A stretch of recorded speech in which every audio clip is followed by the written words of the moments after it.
दोस्तों नमस्कार, स्वागत है एक बार फिर से आज की बड़ी और ताजा खबरों में। आपको बता दें कि कृषि कानूनों के खिलाफ किसानों की हुंकार। 27 सितंबर को भारत बंद, रेल बस सेवा पर भी पड़ेगा असर। वहीं 27 सितंबर के भारत बंद में वाम दलों के साथ बैंकिंग संगठन ने भी किया खुला समर्थन। वहीं गाजीपुर में किसानों का बड़ा ऐलान, कहा यूपी में गन्ने का रेट 450 से कम मिला तो प्रदेश भर में होगा बड़ा आंदोलन। वहीं 28 सितंबर को कांग्रेस का हाथ थामेंगे कन्हैया कुमार, जिग्नेश मेवानी को भी दिलाई जाएगी सदस्यता। वहीं असदुद्दीन ओवैसी बोले, मुख्यमंत्री योगी आदित्यनाथ का बस यही काम, ठोको और नाम बदलो। वहीं अखिलेश यादव ने भी बीजेपी पर बोला जोरदार हमला, बोले चुनाव आते ही मुख्यमंत्री किसानों को दे रहे लालच। वहीं चुनावी मूड में आई कांग्रेस, अजय कुमार लल्लू बोले गांव-गांव जाकर भाजपा सरकार की नाकामियों को गिनाएंगे कार्यकर्ता। वहीं पीएम मोदी का चला यूएस में जादू, लोगों ने लगाई वंदे मातरम और भारत माता की जय के नारे। वहीं यूपी चुनाव में सपा के वोट बैंक में सेंध लगाएगी कांग्रेस। और भी बड़ी खबरों को जानने के लिए वीडियो को लाइक कर दें, चैनल को सब्सक्राइब कर लें और घंटी बटन जरूर दबा दें।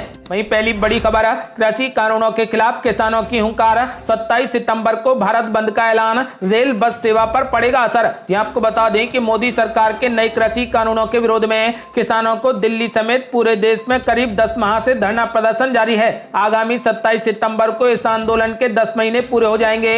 इस मौके पर किसान संगठनों ने देशव्यापी भारत बंद का ऐलान किया है। किसान संगठनों ने इसमें अन्य संगठनों से भी शामिल होने की अपील की है। हालांकि इस बार भारत बंद का असर दिल्ली पर देखने को नहीं मिलेगा। किसान नेताओं ने साफ कह दिया है कि वे दिल्ली के अंदर घुसकर विरोध प्रदर्शन नहीं करेंगे, वो दिल्ली आने वाली सड़कों को ब्लॉक कर अपना विरोध प्रदर्शन करते रहेंगे। 27 सितंबर को होने वाले इस भारत बंद से दिल्ली एनसीआर में लाखों स्टूडेंट्स को परेशानी होगी। दिल्ली यूनिवर्सिटी के एंट्रेंस एग्जाम 27 सितंबर को हैं। एग्जाम दिल्ली एनसीआर के कई सेंटरों पर होंगे। संयुक्त किसान मोर्चा के मुताबिक दिल्ली एनसीआर में किसी भी एग्जाम देने वाले स्टूडेंट्स को नहीं रोका जाएगा। आपको बता दें कि किसान नेता हनान मुल्ला ने बताया कि किसान आंदोलन के 10 महीने पूरे होने के अवसर पर 27 सितंबर को भारत बंद का आह्वान किया गया है। इसमें कई अन्य किसान संगठन भी शामिल हो रहे हैं और इनकी संख्या करीब 100 के आसपास है। राजनीतिक दलों, ट्रेड यूनियनों, किसान संघों, युवाओं, शिक्षकों, स्टूडेंट्स, महिलाओं, मजदूर संघों से भी 27 सितंबर को आयोजित भारत बंद को सफल बनाने की अपील की गई है। उन्होंने आगे कहा कि भारत बंद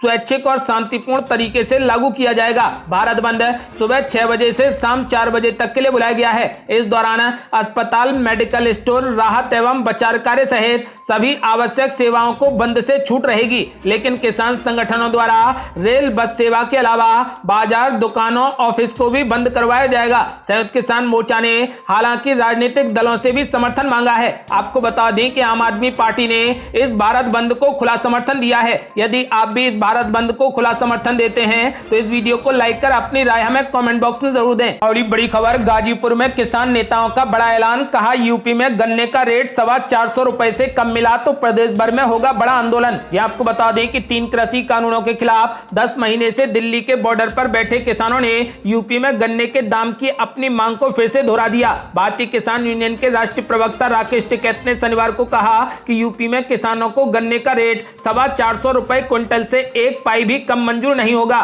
सरकार ने ऐसा नहीं किया तो केंद्र सरकार से इन कानूनों और एमएसपी की गारंटी के लिए चल रही लड़ाई के साथ ही भारतीय किसान यूनियन सूबे की सरकार की भी मोर्चेबंदी करेगा। राकेश टिकैत ने कहा कि बीजेपी 2017 में अपने घोषणा पत्र में गन्ने का रेट 370 रुपए प्रति क्विंटल करने का वादा करके सरकार में आई थी। अब इस रेट में 4.5 साल में बेतहाशा बड़ी महंगाई का भी हिसाब जोड़ लिया जाना चाहिए। किसान पूरा हिसाब जोड़े बैठा है। किसी भी हाल में 450 रुपए से कम रेट पर वो मानने वाला नहीं है। राकेश टिकैत ने आगे कहा कि उन्हें जानकारी मिली है कि उत्तर प्रदेश सरकार गन्ने का रेट बढ़ाने की कवायद में जुटी है। ये अच्छी बात है, लेकिन अब की बार हिसाब पक्का होगा। किसान को अगर गन्ने का सही रेट नहीं मिला तो भारतीय किसान यूनियन प्रदेश भर में जबरदस्त आंदोलन करेगा। उन्होंने कहा कि सरकार गन्ने का बकाया जल्दी भुगतान कराए, किसानों के लिए बिजली के रेट कम करे और सरकार की नीतियों के कारण आवारा पशुओं से फसल को हो रहे नुकसान का खामियाजा भी भी भुगते। उत्तर प्रदेश का किसान आवारा पशुओं से हो रहे नुकसान से तंग आ चुका है। अगर सरकार किसान की बात नहीं सुनती तो किसान चुनाव में इसका जवाब देगा। उन्होंने कहा कि वर्ष 2017 में सरकार बनने के साथ ही मुख्यमंत्री ने 14 दिन में गन्ने का भुगतान कराने और न करा पाने पर ब्याज देने की बात कही थी, लेकिन कुछ नहीं हुआ। किसान का हजारों करोड़ रुपए का भुगतान आज भी बकाया है। यूपी सरकार किसान के ट्यूबवेल के लिए 170 रुपए प्रति हाउस पावर की दर से बिजली दे रही है, जबकि हरियाणा में 15 रुपए प्रति हाउस पावर की किसानों को देना पड़ता है। पंजाब में किसानों और गरीबों की बिजली फ्री में देने की घोषणा हो चुकी है। वहीं बकाया बिजली बिल भी माफ होंगे, लेकिन यूपी में और रेट बढ़ाने की तैयारी की जा रही है। राकेश टिकैत ने कहा कि वर्ष 2007 में बनी बसपा सरकार ने अपने कार्यकाल में सबसे अधिक गन्ने के रेट में कुल मिलाकर 115 रुपए का इजाफा किया था। अखिलेश यादव की सरकार में भी गन्ने का रेट 65 रुपए बढ़ा दिया गया, लेकिन जब से मौजूदा सरकार आई है शुरुआत में 10 रुपए बढ़ाने के बाद गन्ने का रेट फिर नहीं बढ़ा। आपको बता दें कि राकेश टिकैत ने साफ कर दिया है कि यदि गन्ने का रेट 450 रुपए क्विंटल से एक भी पाई कम मिला तो मंजूर नहीं होगा और प्रदेश भर में तगड़ी मोर्चेबंदी की जाएगी और बड़ा आंदोलन होगा। अगली बड़ी खबर, 28 सितंबर को कांग्रेस का हाथ थामेंगे कन्हैया कुमार, जिग्नेश मेवानी को भी दिलाई जाएगी सदस्यता। आपको बता दें कि जेएनयू के पूर्व अध्यक्ष और सीपीआई नेता कन्हैया कुमार 28 सितंबर को कांग्रेस पार्टी का दामन थामने जा रहे हैं। कांग्रेस मुख्यालय में उनके और गुजरात से विधायक जिग्नेश मेवानी को पार्टी की सदस्यता दिलाई जाएगी। न्यूज एजेंसी एएनआई ने सूत्रों के हवाले से यह जानकारी दी है। एक के बाद एक चुनाव हार चुकी कांग्रेस अब खुद को बदलने की तैयारी कर रही है। पार्टी की नजर विधानसभा के साथ साथ लोकसभा चुनाव पर भी है। चुनाव में जीत की दहलीज तक पहुंचने के लिए पार्टी जातीय समीकरणों के साथ साथ युवाओं पर दांव लगाने जा रही है ताकि 2024 के चुनाव में जीत हासिल की जा सके। कन्हैया कुमार और जिग्नेश मेवानी को पार्टी में शामिल कराना उसी का हिस्सा है। आपको बता दें कि फिलहाल कन्हैया कुमार और जिग्नेश मेवानी 28 सितंबर को कांग्रेस का हिस्सा हो जाएंगे, यानी ये लोग 28 सितंबर को कांग्रेस का दामन थामेंगे। और बड़ी खबर, असदुद्दीन ओवैसी का बड़ा ऐलान, बोले मुख्यमंत्री योगी आदित्यनाथ का बस यही काम, ठोको और नाम बदलो। ये आपको बता दें कि प्रयागराज पहुंचे एआईएमआईएम के अध्यक्ष असदुद्दीन ओवैसी ने योगी सरकार पर जमकर हमला बोला। इस्लामिया कॉलेज में आयोजित ओवैसी की जनसभा में केवल 100 लोगों के बुलाने की अनुमति थी, लेकिन नियम को धत्ता बताते हुए यहां सैकड़ों लोगों की भीड़ इकट्ठा हो गई। हैदराबाद से सांसद असदुद्दीन ओवैसी ने लोगों को संबोधित करते हुए कहा कि उत्तर प्रदेश का मुसलमान अपना हक लेकर रहेगा। ओवैसी ने इस दौरान भाजपा के अलावा सपा बसपा पर भी जोरदार हमला बोला। शनिवार को वाराणसी एयरपोर्ट से उतरने के बाद एआईएमआईएम के प्रमुख असदुद्दीन ओवैसी कार से प्रयागराज पहुंचे। दोपहर में इस्लामिया कॉलेज में कार्यकर्ता सम्मेलन में भाग लेने पहुंचे ओवैसी ने मोदी सरकार और यूपी सरकार पर जमकर हमला बोला। यूपी में एनकाउंटर और जिलों के नाम बदले जाने पर ओवैसी ने योगी सरकार पर तंज कसा। ओवैसी ने कहा कि मुख्यमंत्री योगी आदित्यनाथ का बस एक ही काम है, ठोको और नाम बदलो। उन्होंने कहा कि भाजपा ने जनता के साथ धोखा किया है। इस्लामिया इंटर कॉलेज के मैदान से कार्यकर्ताओं को संबोधित करते हुए असदुद्दीन ओवैसी ने कहा कि यूपी में दोबारा भाजपा की सरकार नहीं बने, इसके लिए सभी को एकजुट होना होगा। उन्होंने कहा कि मुसलमानों को अपना वोट सही जगह देना होगा। भाजपा सरकार में रसोई गैस पर दाम को लेकर ओवैसी ने कहा कि गैस सिलेंडर के साथ पेट्रोल डीजल के भाव आसमान छू रहे हैं। मंच पर अतीक अहमद के बेटे अली अहमद और अतीक की पत्नी भी मौजूद थी। गुजरात जेल में बंद अतीक अहमद की पत्नी ने मंच से रो रो कर अतीक का पत्र पढ़ा और लोगों से माफी मांगी। आपको बता दें कि फिलहाल असदुद्दीन ओवैसी ने ऐलान कर दिया है कि इस बार बीजेपी को हराना होगा। और बड़ी खबर, अखिलेश यादव ने योगी आदित्यनाथ पर बोला जोरदार हमला, बोले चुनाव आते ही मुख्यमंत्री किसानों को दे रहे लालच। यहाँ आपको बता दें कि समाजवादी पार्टी के राष्ट्रीय अध्यक्ष अखिलेश यादव ने कहा कि मुख्यमंत्री विधानसभा चुनाव 2022 के चलते किसानों को तरह तरह का लालच देकर राजनीतिक स्वार्थ पूर्ति करना चाहते हैं। मुख्यमंत्री 4.5 वर्ष बाद चाहे जो घोषणा करें, अब उससे किसानों का कोई भी लाभ नहीं होगा। भाजपा को सत्ता से बाहर जाना ही पड़ेगा। भाजपा सरकार का किसानों के प्रति रवैया टिप्पणियां पूर्णतः अपमानजनक और संवेदन शून्य है। आपको बता दें कि अखिलेश यादव ने शनिवार को जारी एक बयान में कहा कि अर्थव्यवस्था में ग्रामीण कृषि का पहला स्थान है। भाजपा राज्य में गांव पूर्णतः उपेक्षित हैं। खेती किसानी बर्बाद है। किसान को ना तो फसलों का एमएसपी मिल रहा और ना ही किसान की आय दोगुनी करने का वादा निभाया गया। गन्ना किसानों का 10,000 करोड़ रुपए से ज्यादा का बकाया है। 3 किसान विरोधी कानूनों को रद्द करने और एमएसपी की कानूनी गारंटी की मांग को लेकर चल रहे किसान आंदोलन को चलते हुए 10 महीने हो रहे हैं। उसका स्वरूप और आकार बढ़ता जा रहा है। उन्होंने कहा कि भाजपा कृषि की स्वतंत्रता समाप्त कर उसे उद्योग बनाने का षड्यंत्र कर रही है। भाजपा की किसान विरोधी नीतियों के चलते कृषि में उपयोग होने वाली चीजें महंगी हो रही हैं। सिंचाई में काम आने वाला डीजल महंगा हो गया।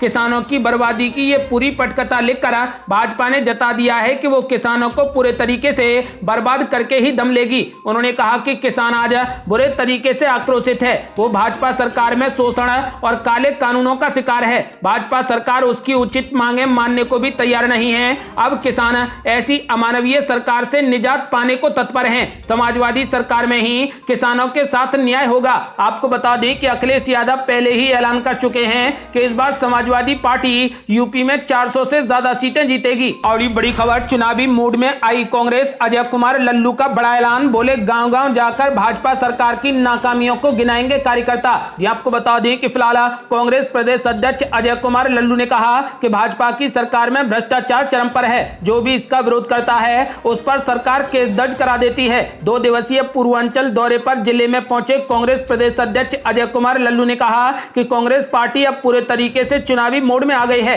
हमारे कार्यकर्ता भी पूरे तरीके से तैयार हैं। पार्टी के लोग गांव-गांव जाकर सरकार की नाकामियों को गिनाएंगे। कांग्रेस प्रदेश अध्यक्ष ने कहा कि जब चुनाव आता है तो सपा बसपा जनता के बीच आ जाती है, लेकिन चुनाव खत्म होने के बाद इन दोनों दलों का कोई भी पता नहीं चलता। जबकि कांग्रेस पार्टी हमेशा जनता के बीच में रहती है, जनता के हक के लिए सड़क पर उतरकर संघर्ष भी करती है। उन्होंने कहा कि चुनाव में हमारा गठबंधन होगा, लेकिन बूथ पर कांग्रेस का झंडा लेकर संघर्ष करने वाले कार्यकर्ताओं के साथ होगा। हमारा गठबंधन हर उस न्याय पंचायत के अध्यक्ष और ग्राम कांग्रेस के अध्यक्ष से होगा।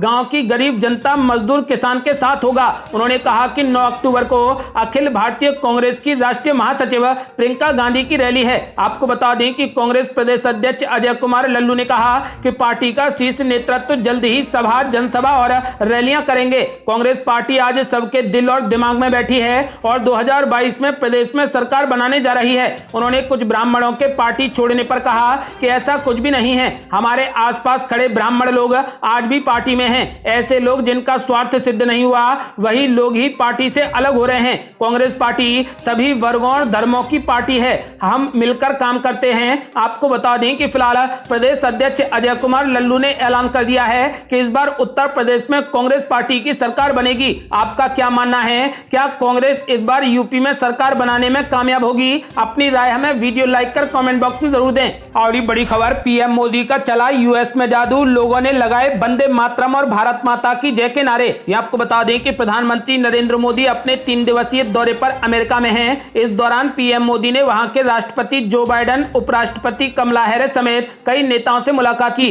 कोरोना के बाद पीएम नरेंद्र मोदी का यह पहला यूएस दौरा है। इस दौरान अमेरिका में पीएम मोदी का जोरदार स्वागत हुआ। पीएम मोदी के स्वागत में लोगों ने यहां पर वंदे मातरम और भारत माता की जय के नारे भी लगाए। इससे पहले प्रधानमंत्री नरेंद्र मोदी का वाशिंगटन में भी जमकर स्वागत हुआ था। वहां उन्होंने राष्ट्रपति जो बाइडेन और उपराष्ट्रपति कमला हैरिस से भी मुलाकात की थी। आपको बता दें कि पीएम नरेंद्र मोदी ने शुक्रवार को हुए द्विपक्षीय शिखर सम्मेलन को महत्वपूर्ण बताया और गर्मजोशी से स्वागत के लिए अमेरिकी राष्ट्रपति जो बाइडेन को धन्यवाद दिया। इस साल जनवरी में बाइडेन के अमेरिकी राष्ट्रपति का पद संभालने के बाद दोनों नेताओं के बीच ये पहली मुलाकात थी। और बड़ी खबर, यूपी विधानसभा चुनाव में सपा के वोट बैंक में जोरदार सेंध लगाएगी कांग्रेस। ये आपको बता दें कि उत्तर प्रदेश में अगले साल होने वाले विधानसभा चुनावों के लिए भाजपा को छोड़कर सभी पार्टियों ने मुस्लिम वोट बैंक को साधने की कोशिश शुरू कर दी है। कांग्रेस भी इन चुनावों में यहां के मुस्लिम वोटों को वापस अपने खाते में लाने की पूरी कोशिश में जुटी है। पार्टी ने राज्य की करीब 8,000 मस्जिदों के बाहर संकल्प पत्र बांटने की शुरुआत भी कर दी है। कल से शुरू हुआ यह संकल्प पत्र बांटने का महाअभियान 15 अक्टूबर तक चलेगा। यूपी में मौजूदा समय में मुस्लिम वोट बैंक का बड़ा हिस्सा समाजवादी पार्टी के हक में है। ऐसा माना जा रहा है कि इस महाअभियान से कांग्रेस कांग्रेस की कोशिश समाजवादी पार्टी के वोट बैंक में सेंध लगाने की है। यूपी अल्पसंख्यक कांग्रेस के प्रदेश अध्यक्ष शहर नवाज आलम के मुताबिक 6 सितंबर को पार्टी के परिवर्तन संकल्प सम्मेलन में 16 सूत्रीय संकल्प पत्र जारी किया गया था, जिसे शुक्रवार को जुमे की नमाज के बाद से मस्जिदों के बाहर बांटा जाएगा। आपको बता दें कि फिलहाल कांग्रेस यूपी में सपा को चोट देने की पूरी तैयारी कर रही है। और बड़ी खबर, पंजाब के बाद अब राजस्थान कांग्रेस में बड़ी हलचल। प्रदेश उपाध्यक्ष ने की सचिन पायलट के नेतृत्व में अगला चुनाव लड़ने की मांग। यह आपको बता दें कि पंजाब कांग्रेस के बाद अब राजस्थान में तकरार काफी तेज हो गई है। राजस्थान कांग्रेस के प्रदेश उपाध्यक्ष राजेंद्र चौधरी सचिन पायलट के समर्थन में अब खुलकर आ गए हैं। सचिन पायलट को एक बार फिर से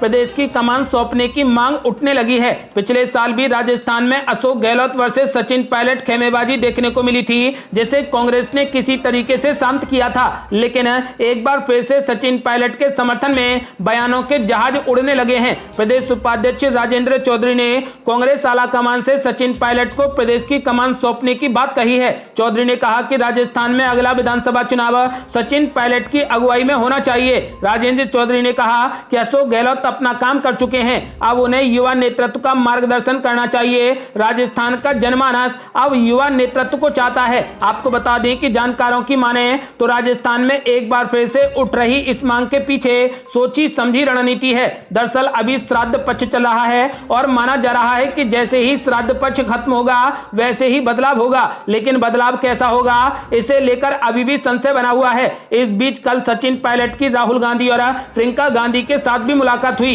इस मुलाकात के बाद सुगबुगाहट और तेज हो गई है कि राजस्थान मंत्रिमंडल में बड़ा फेरबदल होने वाला है। वहीं अगर बदलाव की बात करें तो दो तरीके के बदलाव देखने को मिल सकते हैं। पहला ये कि सचिन पायलट को या तो मुख्यमंत्री बनाया जाए या फिर कांग्रेस प्रदेश अध्यक्ष की कुर्सी सौंपी जाए। दूसरा बदलाव कैबिनेट में फेरबदल करके किया जा सकता है। सचिन पायलट खेमे के विधायकों को मंत्रिमंडल में जगह दिलवाई जा सकती है। आपको बता दें कि लेकिन ज्यादातर मांग सचिन पायलट को मुख्यमंत्री बनाने की है। अब देखना यह होगा कि सचिन पायलट को मुख्यमंत्री बनाया जाता है या नहीं। वैसे आपका क्या मानना है, क्या राजस्थान में सचिन पायलट को मुख्यमंत्री बनाया जाना चाहिए? अपनी राय हमें वीडियो लाइक कर कमेंट बॉक्स में जरूर दें। आज के लिए बस इतना ही। यदि आपने अभी तक हमारे चैनल को सब्सक्राइब नहीं किया है तो कृपया चैनल को सब्सक्राइब कर घंटी बटन जरूर दबा दें। जल्दी मिलते हैं बड़ी अपडेट के साथ, तब तक के लिए जय हिंद, जय भारत।